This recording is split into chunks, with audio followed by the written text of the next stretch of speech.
हमारे साथ जो है केसी कौशिक जी मौजूद हैं। लगभग 45 साल से ज़्यादा का एक्सपीरियंस है। बातचीत करेंगे, जानकारी लेने की कोशिश करेंगे कि क्या कुछ हुआ है आज फिर से कोर्ट के अंदर में। सर, सबसे पहले आपका स्वागत है। कैसे देख रहे हैं सर, आज फिर से सुप्रीम कोर्ट ने जो एसबीआई को फटकार लगाई है, क्या कुछ हुआ सर आज अंदर? देखिए, मेरा मानना ये है कि जो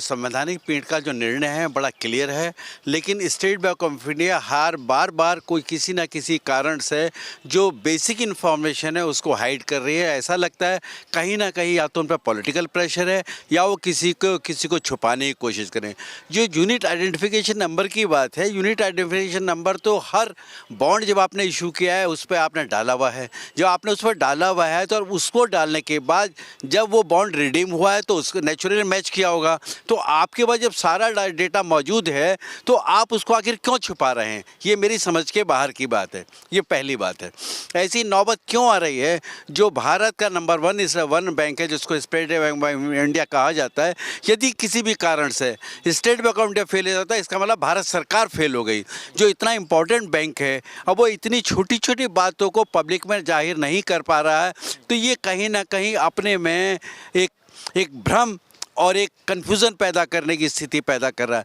मेरा ऐसा मानना है कि अब जनरल इलेक्शन डिक्लेयर हो चुके हैं और जनरल इलेक्शन का नोटिफिकेशन इश्यू हो चुका है, और उसके बाद भी सुप्रीम कोर्ट में आके वो ये कहें कि हमको जैसा समझ में हमने वैसा किया, तो ये बड़ा दुर्भाग्यपूर्ण है मेरे हिसाब से। जो कोर्ट की आज टिप्पणी आई है उसके हिसाब से अब सुप्रीम कोर्ट के इस आदेश के बाद स्टेट बैंक ऑफ इंडिया के पास कोई ऑप्शन नहीं बचती है बस इसके सिवा कि वो सारी इन्फॉर्मेशन पब्लिक डोमेन में डाल दें, जिसमें आपका यूनिट आइडेंटिफिकेशन नंबर है या कोई और चीज़ है। और मेरा ऐसा मानना है कि कहीं ना कहीं इसको छुपाया जा रहा है। उन्होंने इसको मैच कर लिया है, लेकिन मैच करने के बाद पब्लिक डोमेन में नहीं डालना चाहते हैं। तो जैसा सुप्रीम कोर्ट ने आज कहा है कि उनको हर सूरत में 21 मार्च तक इसको इलेक्शन कमीशन ऑफ इंडिया को मुहैया कराना है, तो उनको करा देना चाहिए, ऐसा मेरा मानना है।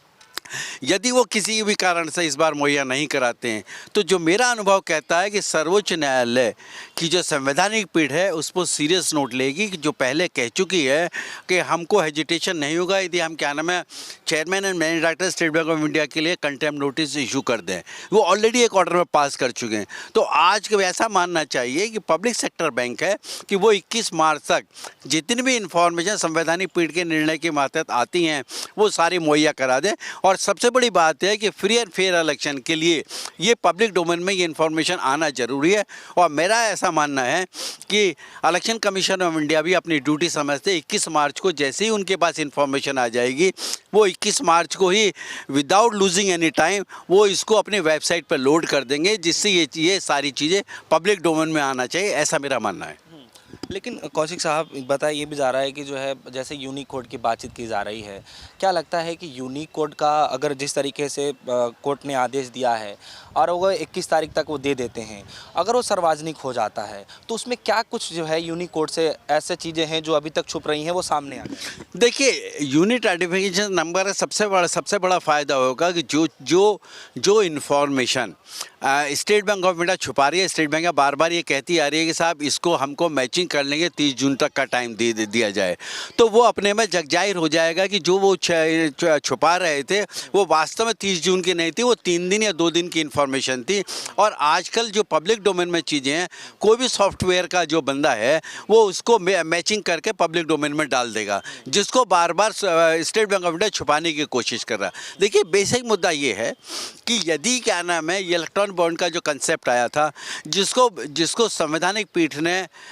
जो है ना ये कह दिया है या संवैधानिक है, उस दशा में उससे रिलेटेड जितनी भी इंफॉर्मेशन है वो पब्लिक डोमेन में आनी चाहिए और इलेक्शन कमीशन ऑफ इंडिया को अपनी वेबसाइट पर डाल देना है, जिससे इलेक्शन डिक्लेयर हो चुके हैं, जिसका नोटिफिकेशन इशू हो चुका है, उसमें पब्लिक को ये पता हो कि आखिर जो पॉलिटिकल पार्टीज़ हैं उनको फंड कहाँ से आ रहा है, कैसे आ रहा है, क्या आ रहा है। चूँकि एक एलिगेशन ये भी लग रहा है कि लोगों को ईडी के कुछ कंपनियां ऐसी हैं जिनको ईडी के नोटिस मिले, जिनको इनकम टैक्स के नोटिस मिले, और नोटिस मिलने के विद इन नो टाइम उन्होंने जो रूलिंग पार्टी है उसको हैंडसम इलेक्ट्रॉनिक बॉन्ड दिए हैं। यदि ये सत्यता है तो ये सत्यता पब्लिक में आनी चाहिए, ऐसा मेरा मानना है। जी। लेकिन सर इस पे इतना बड़ा विवाद क्यों बढ़ता जा रहा है? सुप्रीम कोर्ट ने जब सख्त तरीके से कह दिया है कि जो है इस पे कुछ भी छुपाने जोग नहीं है और छुपना नहीं चाहिए, सब कुछ सार्वजनिक कराना ही होगा, तो फिर इसमें इतना बड़ा समस्या कहाँ है? देखिए, आप पत्रकार बंधु हैं, आपको दुनियादारी का मुझसे ज़्यादा तजुर्बा है कि जब किसी की बात छुपानी होती है तो वो उसको गोलमोल करते हैं और जिसको जिसको जग जाहिर करना हो तुरंत बता देते हैं। ऐसा मेरा मानना है कि जो पब्लिक डोमेन में अभी तक इन्फॉर्मेशन आ रही है उसमें एक पर्टिकुलर पार्टी को सब मैक्सिमम अमाउंट जो है ना इन इलेक्ट्रॉनिक बॉन्ड के द्वारा दिया गया है और वो क्या नाम है उसको स्टेट बैंक ऑफ इंडिया किसी न किसी कारण से छुपाना चाहता है। मेरे हिसाब से पब्लिक ओपिनियन जो है ना वो माननी चाहिए और पब्लिक को ये मानने जानने का अधिकार है कि जब वो वोट डालने जाएं तो उनको पता हो कि कौन सी पार्टी का क्या कथनी और कथनी में फ़र्क है या नहीं है, या जो कैंडिडेट है वो कैंडिडेट का करने में फ़र्क है या नहीं है। क्योंकि ऐसा भी सुनने में आ रहा है कि कुछ पॉलिटिकल लोग जो हैं उनको भी इलेक्ट्रॉनिक बॉन्ड दिए गए, पार्टीज़ को तो दिए गए, उनको भी दिए गए हैं। तो ये बड़ा अहम विषय है और जैसा लोग कह रहे हैं कि जब से हिंदुस्तान आज़ाद हुआ है, यदि इसको आप ये माने कि आपने कि इसको ये करप्शन है तो ये बहुत बड़ा करप्शन है कि आप क्यों छुपा रहे हैं आखिर। अरे भाई एक बात बताइए कि यदि इलेक्ट्रॉनिक बॉन्ड के द्वारा आपको पैसा मिला है, किसी भी पार्टी को मिला है, तो उनको छुपाने से फ़ायदा क्या होगा सिवाय इसके कि वो अपने अगेंस्ट पब्लिक ओपिनियन अपने अगेंस्ट करते जा रहे हैं। ऐसा मेरा मानना है जी। लेकिन केसी कौशिक साहब ये भी आप देखिए कि क्या आप भी इस बात को मानते हैं, जैसे अभी आपने जिक्र किया कि जो है चुनाव से पहले जो है इसका आना बेहद ज़रूरी हो जाता है, तभी एक तरीके से निष्पक्ष चुनाव हो पाता है। लेकिन सर सवाल यहाँ पर ये भी है कि क्या आप भी इस चीज़ों को देख पा रहे हैं कि अगर इलेक्शन